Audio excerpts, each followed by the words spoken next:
Sunday, November something, and for the uninitiated, this is Orzo. It's basically a rice-shaped pasta, and I don't think it gets nearly the attention it deserves. It's very versatile, it's very easy to work with. You can use it as a basis for anything from appetizers to full-blown one-pot meals, which is what I'm going to be doing with it today. I'm doing a recipe that I stole from Chef John over at foodwishes.com, using some Italian sausage and a boneless, skinless chicken breast with the orzo to make a one-pot, one-dish meal.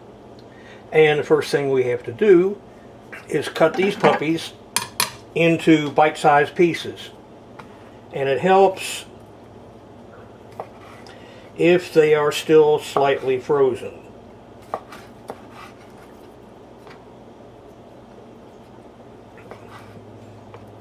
You can remove the casing from the sausage if you want. I'm not bothering with it because it really doesn't make any difference.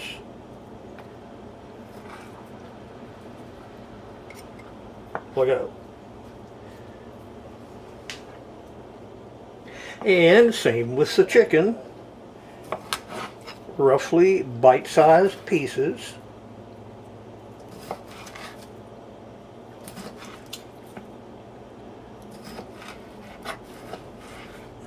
And it doesn't really matter what size they are as long as it suits you.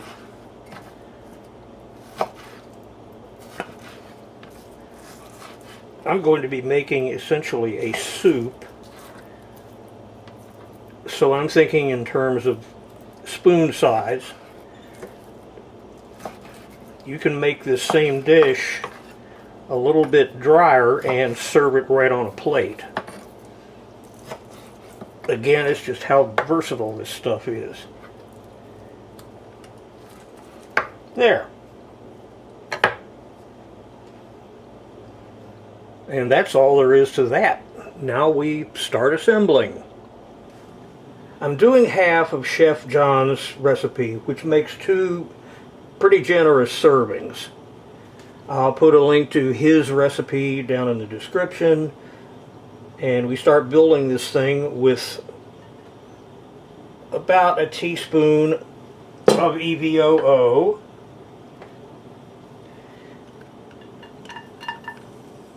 And I'm going to soften a good sized clove of garlic at medium-low. You don't want to burn the stuff. Burnt garlic is nasty. And when the garlic aroma is oozing out, it's ready. I'm adding a couple of variations that aren't in his basic recipe. I'm throwing in a half cup of lima beans because I wanted them, and about an equal amount of chopped up baby carrots. Give them a little stir. And now I'm adding a cup and a half of my own homemade turkey stock. He calls for chicken stock. I have done it that way and it's absolutely wonderful. I just have this and it's good, so I'm using it. Still a little bit partly frozen too. That won't last long.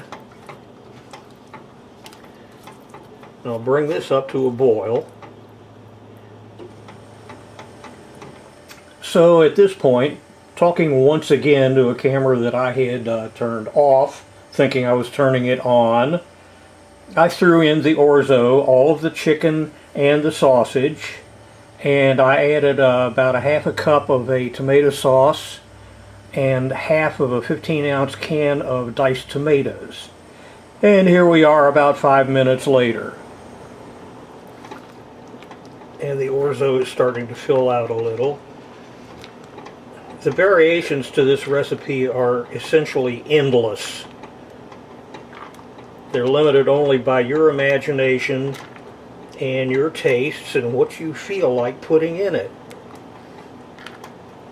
You can make this all vegan if you want to. Not around here, but you are the master of your kitchen disaster. At the 10-minute mark,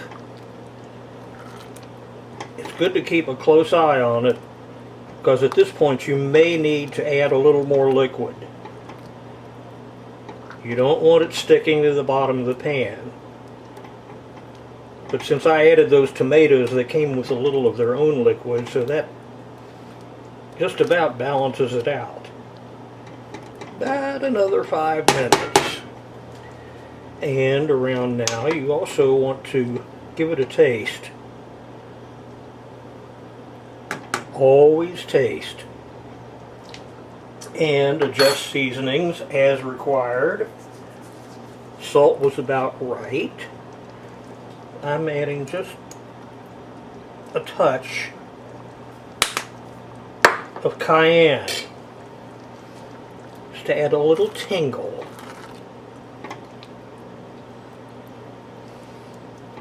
Again, just about everything in this recipe is optional. And at the 15-minute mark, that's what it looks like.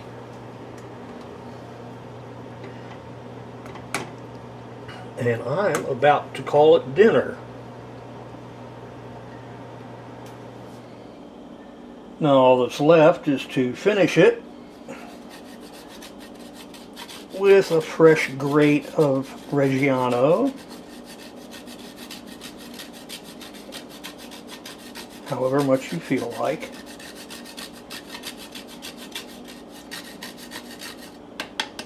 I think that'll do for the moment. Add a couple of homemade from scratch biscuits, fresh from the Pillsbury can, and the necessary champagne.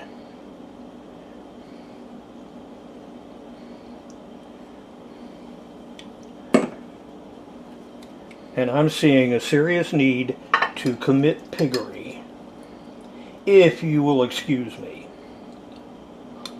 This stuff is delicious anytime, but it will really warm your innards on a cold winter day.